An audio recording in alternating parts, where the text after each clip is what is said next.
2026 జనాభా లెక్కల తర్వాత అప్పటి ఎస్సీ జనాభా మేరకు రిజర్వేషన్లు పెంచుతామని నీటిపారుదల శాఖ మంత్రి ఉత్తమ్ కుమార్ రెడ్డి తెలిపారు. ఎస్సీ వర్గీకరణ బిల్లుపై చర్చ సందర్భంగా మాట్లాడిన ఉత్తమ్ 2011 జనాభా లెక్కల ప్రకారం ప్రస్తుతం 15% రిజర్వేషన్లు ఇచ్చామని తెలిపారు.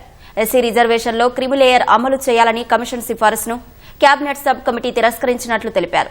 దశాబ్దాలుగా పెండింగ్లో ఉన్న ఎస్సీ వర్గీకరణను కాంగ్రెస్ ప్రభుత్వం అమలు చేయనుందని తెలిపారు. 15% రిజర్వేషన్స్ కి ఎందుకు పరిమితం చేస్తున్నారు? మరి ఎస్సీ పర్సంటేజ్ ఇప్పుడు ఎక్కువ ఉంది కాబట్టి కాన్స్టిట్యూషనల్ ప్రకారం వారి రైట్ ప్రకారం మనం ఇంకా ఎస్సీల రిజర్వేషన్ పర్సంటేజ్ పెంచాలి అనే ఒక డిమాండ్ ఉండింది.